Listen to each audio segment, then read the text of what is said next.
Hey everyone, it's Dinah, and we are back reacting to Heartstopper on the channel. So, yeah, this has been, not too long. I think it's not too long after the season actually dropped that I'm actually getting the chance to react to it now. So, yeah, season 2 is out, and I think Alice Oseman is still writing. I think she's done like a couple of announcements even outside of the actual the Netflix adaptation about the actual series and everything. So I think it's still going. Like it's still like a continuing series and everything. So whether or not she's gonna bring it to an end, I don't know. But yeah, season 2 is out, and I don't know if I needed to prepare. Like, I did look into buying the books and everything, the actual graphic novels and everything. I vaguely remember actually wishlisting them somewhere. I don't know where it was, like some website, because I wanted the actual the actual books and not like a digital version of them. I think nothing against like the digital copies of books. I think again accessibility and stuff for people who can't get them otherwise, that's great. But I wanted to see if I could get the actual books, and I found them somewhere and I wishlisted them, and now I can't even remember what website I actually wishlisted them on. So there's that, and then I eventually forgot about it in the midst of actually watching other stuff and catching up with other stuff, so I just never got back to it. And then season 2 I think was announced, and like different stuff happened for that, so I was like, okay, that's cool. Love the first season, so I'm actually looking forward to catching the second season again. But then I just never really thought about the books again, so yeah, months passed and everything, and then I just never really got around to looking it up again. So so just to, long story short, I haven't got the books, I haven't read the books, I haven't done anything like that, so I haven't actually delved into the deep source material or anything like that. But again, I think even like from the first season, I loved that. I loved that so much, and it was a really enjoyable watch, even without having read the books or anything like that. Really kind of short and sweet and wholesome kind of series, like, not drawn out, not too short. It was like, seemed like a very suitable kind of length and everything. And I think this one is pretty much the same way. But it's been a while. I haven't actually watched the first season a second time after reacting to it either, so I just about vaguely remember what happened in the first season. And there were trailers and stuff released for the second season. I didn't really watch those either.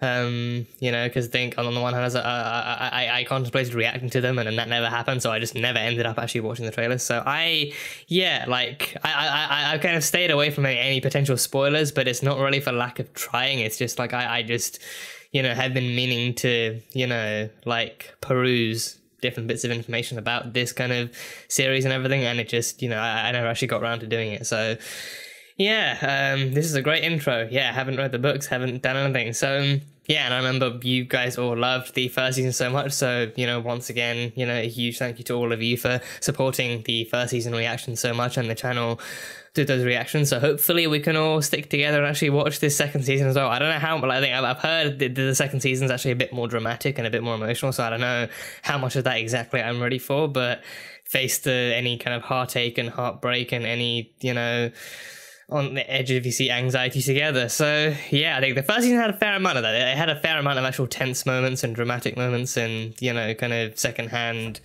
like tension and stuff. I don't know if secondhand tension, but secondhand embarrassment maybe, but just a lot of tension, and dealing with some very sensitive topics, and fairly kind of realistic and authentic kind of presentation of what kind of situations and kind of like life experiences like that I like. And it gave us a very authentic and very sweet kind of characters and stuff, and very sweet stories with them.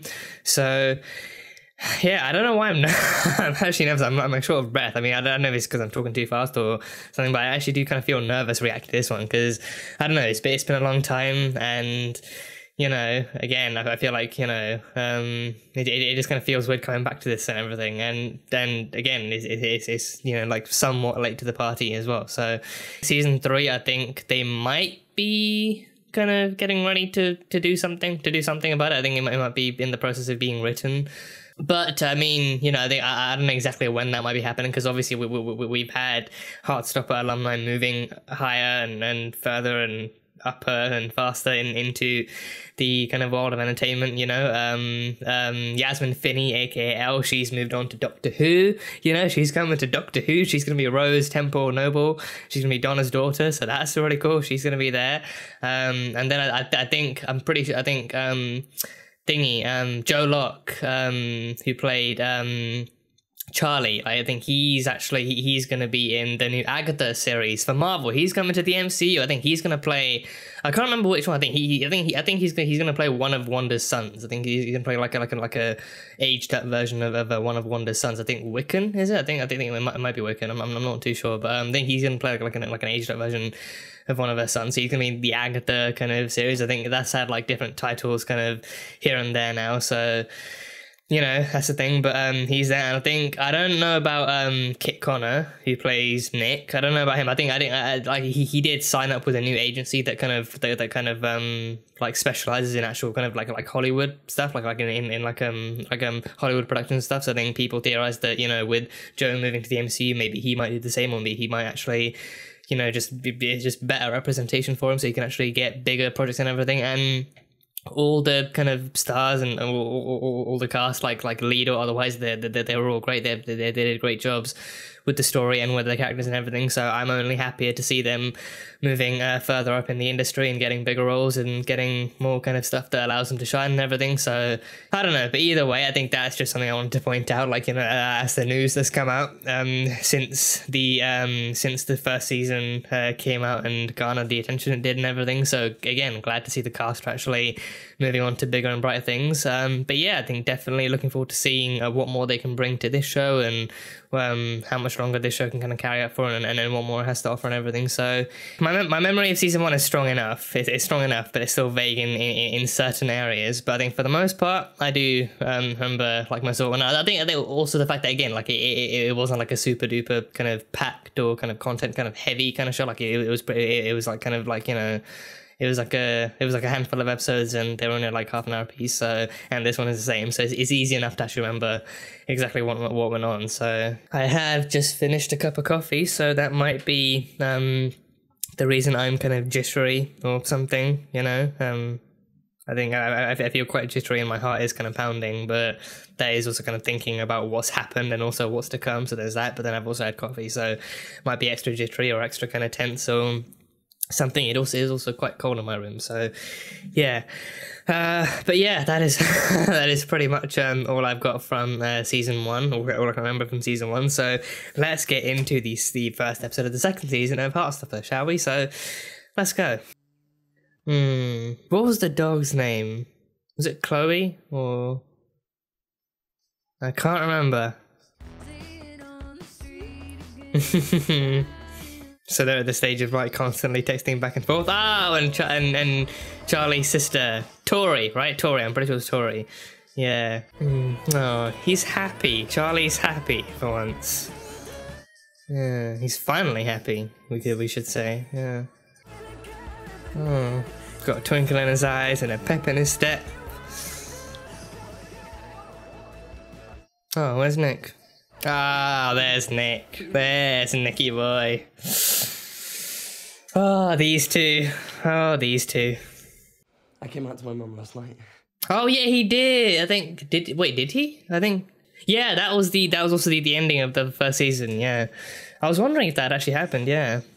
Now you can kiss at Charlie's house. And kissing at Nick's house too. Yeah. Both houses. Yeah. Just. Now kissing spots and gaming spots. Gaming, very important for couples. Very, very important. And this is what a happy relationship is supposed to be. This is what one looks like. Wonder if we'll get to see much more of Nick hanging out with Charlie and his friends. Yeah. Because I think it would be nice to actually see him actually making friends with them, like with some actual nice people for once and stuff. You're really single right now. I have a boyfriend! Yes, you do. And he's amazing. I mean, Tao. Yeah, he's okay. You're growing, you. Classic fighting over the apple juice. You won. Friends club. Take it. No. Tao! Victor's sacrifice. Oh, it's Ben. Oh yeah, he's still here, isn't he? Nicholas! Imogen! You okay? I have something very important to show you. You do? I named him Brooklyn because that's where I want to live someday. Brooklyn. I really want him to meet Nelly so they can be best friends. Nelly, that was not Chloe. Nelly, close enough. I'm gonna count as close enough. I promise I don't fancy you anymore. Yeah. I still want to be friends. Brooklyn and Nelly. Okay. And if you have any romantic developments, I want to hear all about them. Is that her like hinting that she's safe because she's an ally and everything? I got Brooklyn to roll over. Looks more like playing dead than rolling over. But hey, that's progress. Halfway there. Halfway. GCSEs. What a gruesome year, GCSEs. So they have a place specifically to study? Oh shit. Oh, this is unideal. My name is Mr. Farouk. Mr. Farouk. No chatting, no phones, no annoying questions. No phones, Nick. Nicholas. Nicholas Nelson. Mr. Hey, Farouk. I think we're gonna get on just Already fine. very intense. Oh, shut up, Ben. No one likes you. I didn't even do anything to you. Don't talk to me. You're not meant to talk. That's breaking the rules. If you're trying to keep it quiet, you should probably stop acting so gay there. I seem to remember saying something about no chatting. Seems like Benny Boy's not so keen on following rules either. I want to rejoin the rugby team. Oh. Oh, gives him more opportunity to hang out with Nick then. Yeah. You still in a mood with us? Can't imagine why. Go, lads. You've all been playing like girls lately. God, even hearing his voice is just... it's like 1,000 nails on a chalkboard. Elle, listen, you deserve to have the perfect romance. Exactly. Like us. Oh yeah, Tara and Darcy. My mum's been moaning at me to get a haircut. Your hair's cute, Mom. It'd look cute and short, too. Sparks. We've been going out for 2 months. It's our 2-month anniversary. It sounds silly when you say it like that. Oh, he's been keeping count. Oh. No, could be a thing. And how did you know this is my favourite chocolate bar? That's your favourite. Interesting I choice. mentioned it ages ago, so...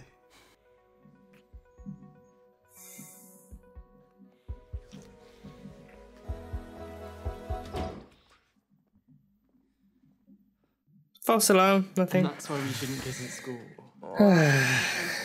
Because we get caught kissing is not. I want to tell people, like Imogen, It's hard to find the right time. I feel like you can trust Imogen, but you can trust her. Probably you can trust her not to judge, but then I can't guarantee she won't accidentally let it slip in front of someone else, or I don't know. You can invite some of your friends over. I treasure my alone time. Her and Isaac would get along. Like they could be in the same room and they wouldn't interact with each other at all.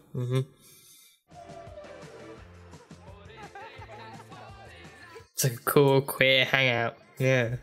You're a worm, that's weird. If you're a worm. Isaac and his book. Classic pairing. Classic duo. Yeah, he just spots all the relationships happening. He's like, yeah, I'm good. Imogen! Gonna tell her today. It'll be fun. She's an ally. How did you get to know everyone? Well, Gays find gays. So, yeah. you know, we're in the same form, and, yeah. Don't worry, it'll happen. It'll happen. Give it time. It's okay. I don't know why it's so hard to just say it. It can be. It can be really hard no matter who it is. It can be really, really hard. I could be your model. Oh, Tao modelling. Tao shoe modelling. Draw me like one of your French girls. Inspiring. Please, Jack. No, not like that. Look at me.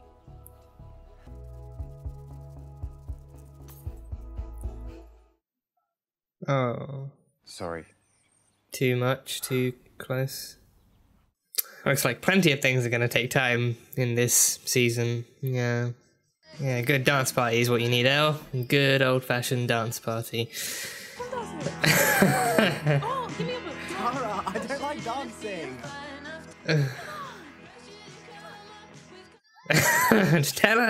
Tell her. Making it feel like a deadline never feels any better either. Like, it feels more like a deadline the more you actually think about it. Do you think it's going to be weird for you if you're apart next year? What do you mean? We're not dating. Oh, no, She's my friend. She's my best friend, and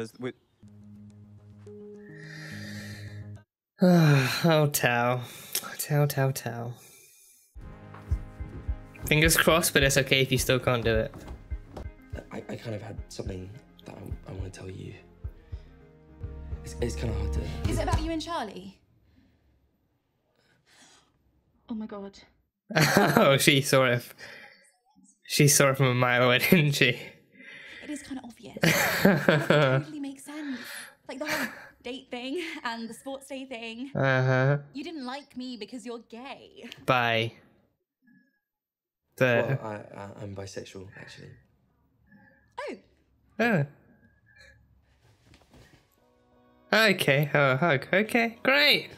I'm sorry, I don't actually know how to react. A hug is a great reaction. You know, one of the most ideal reactions you can have. Yeah. I love that, her being the ally, she just saw it come from a mile away. You have to tell me about your crush.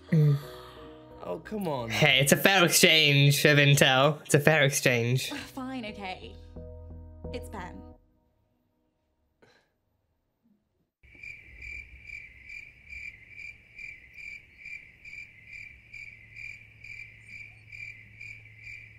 I don't know what to say other than tasteless. Yeah, I'm gonna go with tasteless for now. Yeah. No, they're texting in bed. Oh.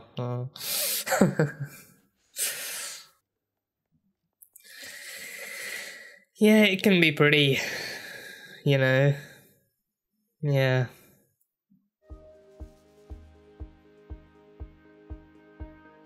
There we go. I can't believe people think you're straight. And all was right with the world. Right up until the next horrible thing happened. Sign that form for the Paris trip. It's on the fridge. Oh, thanks. Paris trip? There's a Paris trip? You know my friend Nick? Yeah. He's my boyfriend. You're surprised. He's a very sporty, laddish sort of boy. I wouldn't have assumed he was gay. Being Rugby gay has arms. nothing to do with that. Mm. Actually, he's bisexual. Mm. There will be no hanky-panky in this house. Please don't say hanky-panky. Yeah, that's it. Bedroom door open at all times. Okay. No hanky-panky till you're married. Stop saying hanky-panky. Till he's married? Really? You're gonna go down that route too? It's not going to be like when I got outed.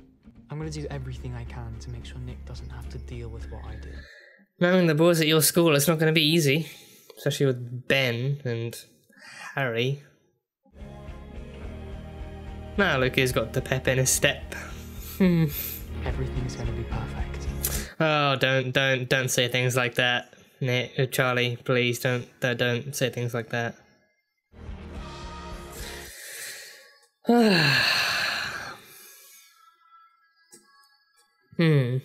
It was like such a kind of sweet idea and like a really kind of good idea to kind of open it up on the note of like Charlie and Nick kind of both being in the kind of sweetness and the solitude of their own relationship. Like even if it's not like an out and open relationship, like at least they know about it, they can celebrate it between each other and they can spend the quality time with each other they desire, like going to Charlie's house and making out, and then going to Nick's house and gaming and making out and stuff, and reading books on the floor, and just spending that kind of quality time together, just hanging out, just kind of enjoying the kind of, you know, kind of triumphs and the sweet kind of sparks of that kind of, you know, that kind of love, like, you know, like them being each other's kind of first, like, I guess first proper loves, because I think I personally would not count Ben in any way, shape or form as like an actual first love for Charlie, because again, I think, you know, looking back, I think, again, like, regardless of how little they showed of that kind of relationship, like, it never really seemed emotional or fulfilling, or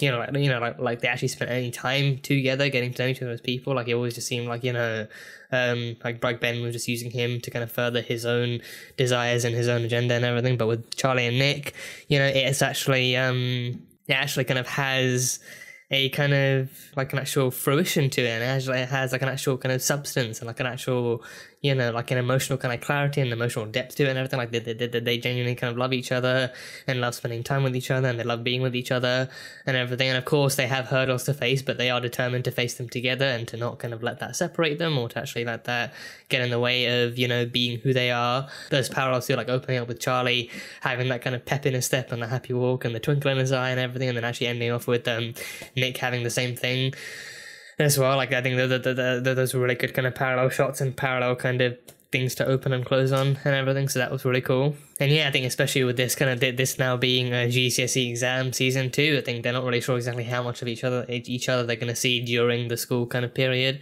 or anything. That alone, like, I think like how much that's going to interfere with what they do, what they get up to, where they go, and how much they get to see each other or spend time with each other. Because I think at school too, they can be together, but it's risky. Like they were in, I think like a library or something, and they did like a small library, and then they managed to spend some time in there, and then they very nearly got caught like in a false alarm in the changing room and everything. So obviously being at school, being together at school is risky and stuff. So even then they have to actually wait until they can actually get home, and then, you know, the peace of their own small kind of safe space and everything. So again, it sucks, you know, but then they are kind of, you know, showing off like somewhat of like an idealism that they are kind of both kind of accepting and simultaneously kind of striving for as well. So we'll see exactly just how much the kind of school year has planned for them and everything. There's a Paris trip too. There's a Paris trip coming up between the Truman Higgs of the boys and girls school. So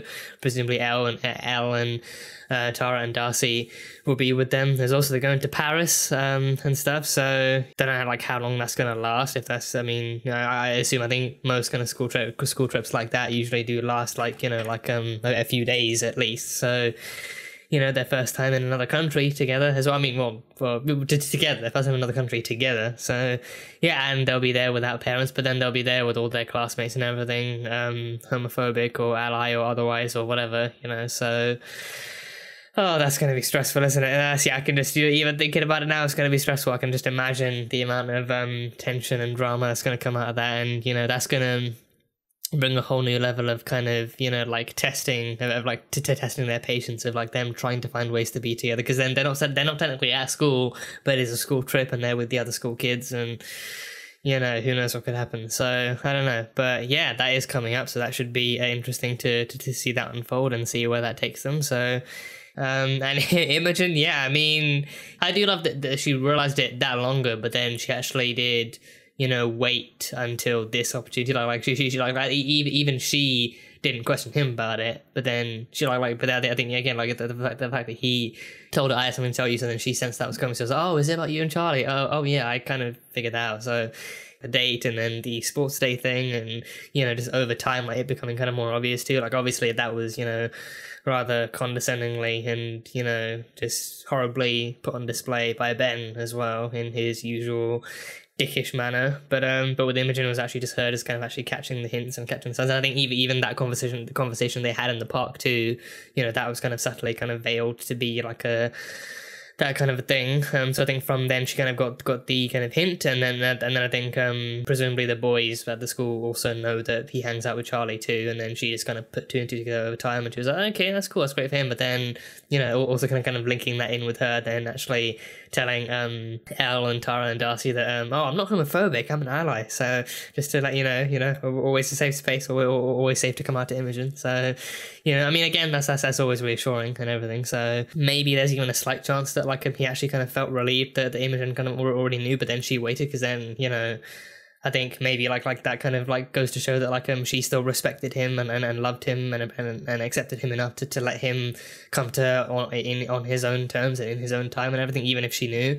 But then I think knowing her, she just kind of still blurts out like, oh, is it about you and Charlie? I already know. And then yeah, so but then like her assumption that like you know, like, oh, so you didn't like me or want to go out with me because you're gay. And then he's like, actually I'm bi, but yeah, I still like, you know, Charlie more. So yeah, and I think that was a cool kind of inclusion to have in the episode too. Like, I think it like happened like a few times. I think it happened there, and then I think it happened with again with Charlie telling his parents like, oh, he's bisexual actually. So like that kind of actually he's bisexual, like that kind of correction, like the assumption being kind of between gay and straight, and then completely kind of forgetting that bisexuality is a whole thing and exists right there. So what I kind of loved seeing more was that, you know, like Nick still kind of felt that kind of trepidation and that kind of hesitation and that kind of fear and everything, and it's like such. I think it's such like an authentic kind of display of the fact that, like, you know, especially like it can be hard to come out, and it can take you such a long time to come out, no matter who it is, no matter who coming out to your friend, family, you know, whatever. And especially like even if it's a person that you trust, you know, more than anything, even if it's a person you've known a long time, even if it's a person that, like, you know, you kind of know would love you no matter what, would accept you no matter what, no matter how well you think the person would react and should and surely should react and could react, like it's still like the action, like it happening, like the actual process and the actual, like it being a thing you have to do, you have to say those words out loud and everything, and I actually like telling another person too, you know, like coming out to yourself is easy enough, but then actually coming out to another person like that, then, you know, brings like a whole other set of hurdles. And again, like even with this one with Imogen, like them actually presenting as like, even if you are coming out to someone who's an ally and who's like self-professed or whatever, like who you know loves and accepts and all that kind of stuff, it can still just be hard to actually do that. And that was definitely my experience with my friends too. It took me a long time to be able to tell them, and even it was near enough like that kind of like the same kind of situation put on display with Nick here too. It felt very real, and it reminded me a lot of what I went through back then too. So actually seeing that kind of got my heart pounding. Because like even then the opportunities like before it actually happened felt more like, oh, there's like a small kind of space here where you can squeeze in the moment, but then that just kind of feels like, you know, like that really puts you on the spot. Like the more you think about it, and the more you think about doing it, like the more it feels like an actual deadline, and then that puts so much kind of pressure on you. The signs that he was getting kind of stressed and nervous about it, like were very recognizable and very, very kind of easily identifiable, and it really strongly kind of resonated and everything. So, you know, it's, you know, I think it felt very real and it felt very authentic, and I'm glad they did it the way they did. And hats off to Kit Connor as well for actually pulling that off as well. I think the way I think it feels like a much more ideal way for him to come out compared to him what he went through in real life as well, which was just horrible.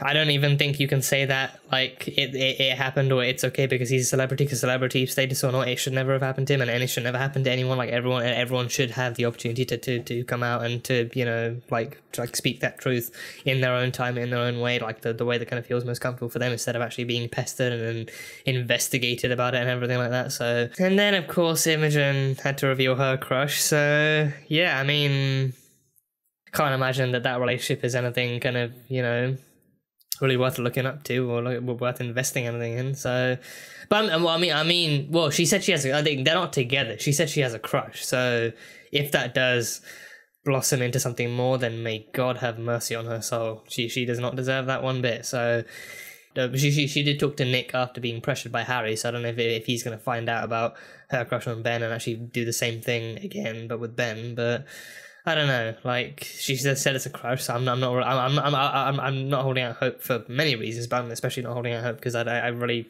don't want. I would not wish that upon her. You know, she deserves much better. Tao and Elle, I think they definitely kind of upped the kind of levels of awkwardness in this one episode alone. So that's definitely a great sign of a sign of great things to come. It definitely did feel obvious from the get-go that it's a case of like, you know, they both clearly like each other, but then they're both too afraid to tell, and they both kind of like they both share that same feeling of like, you know, like they don't want to have to ruin like the friendship if the other one doesn't feel the same. Elle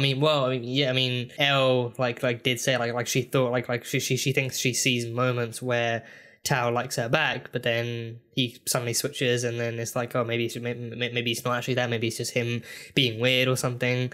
Like she gets the feeling that, oh, he actually does like reciprocate those feelings, but then she can't tell because he suddenly gets too afraid and backs off. Like they even came close to kissing at that one point in the garden, and then he suddenly kind of got, you know, afraid and backed off, which I think it is fine. That's a normal reaction to have and everything, but it definitely kind of made her feel like a certain ways, and even him getting defensive in front of Nick and stuff, like saying they're friends and, you know, and everything. So with this, it became clearer towards the end that like Tao is the one holding back, and Elle is like, you know, wants to explore that, and she definitely feels that way towards Tao, and she's ready to confess those feelings, but then he's the one actually getting scared and kind of holding himself back and backing off, and actually like stopping himself at like the last second and everything. So that then just kind of gives Elle kind of mixed feelings, and then she just feels like, you know, okay, maybe he actually doesn't feel that way, or like it's hard to tell. So, and of course Tara and Darcy going ever stronger too.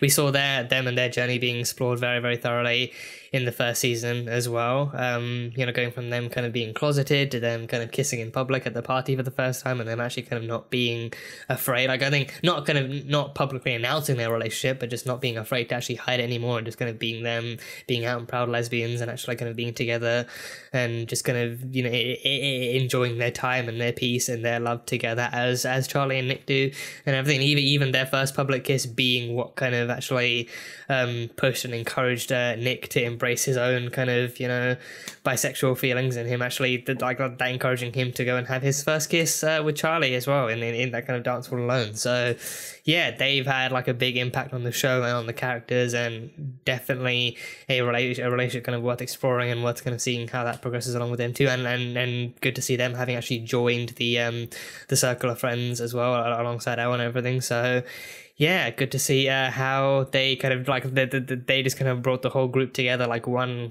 great big kind of queer circle. So yeah, and we had some nice kind of screen time with Tori and Isaac as well, just both of them kind of doing their own thing, and just like you know, like embracing their own solitude, their own individual solitude, and their own kind of peace and quiet and everything. Like I think even Isaac not giving up the book no matter what, even when Imogen tried to invite him up to what was it, Imogen, or was it someone else? I think, or was it Darcy? I don't know. One of them invited him up to dance, but then he had like an iron fist grip on that book. He would not let it go under any circumstances. He would give his own life to keep that book alive and intact. So a scene before that kind of showing all the kind of pairings kind of off in their own world, and just kind of, you know, embracing each other and stuff, and just being together, like him glassing around all the pairings, and then him being like, you know what, my pairing is with a good book, so I'm just gonna get back to reading. So I love that. I'm forever in love with him, just, you know, just finding ways and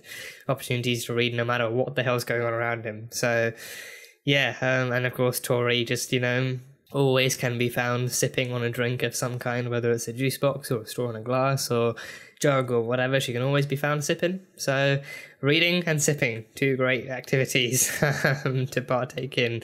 Glad to see they're getting screen time, and can't wait to see how much more they get to kind of join in with the group. I think it's good to see them kind of still being included with the characters and with their kind of, you know, stories and everything, even if they are both kind of very, very kind of like individual kind of people, and definitely kind of do, you know, embrace their own selves, for lack of a better way of putting it. So yeah, they were very, very cool to see. So can't wait to see more of them. So yeah, we'll see how the series progresses with the exam season coming up, and the Paris trip. I don't know how soon the Paris trip is, but the Paris trip is soon coming up too. That is all we really know for now. I think, well, Charlie told his parents about Nick as well, so now they know. But then they did seem kind of, you know, iffy about it and stuff, and especially just kind of assuming that like Nick kind of wouldn't be kind of, you know, anything other than straight, because he's a strong masculine rugby lad and everything. So his dad had the line about like no hanky panky until you're married, or no hanky panky in this household. So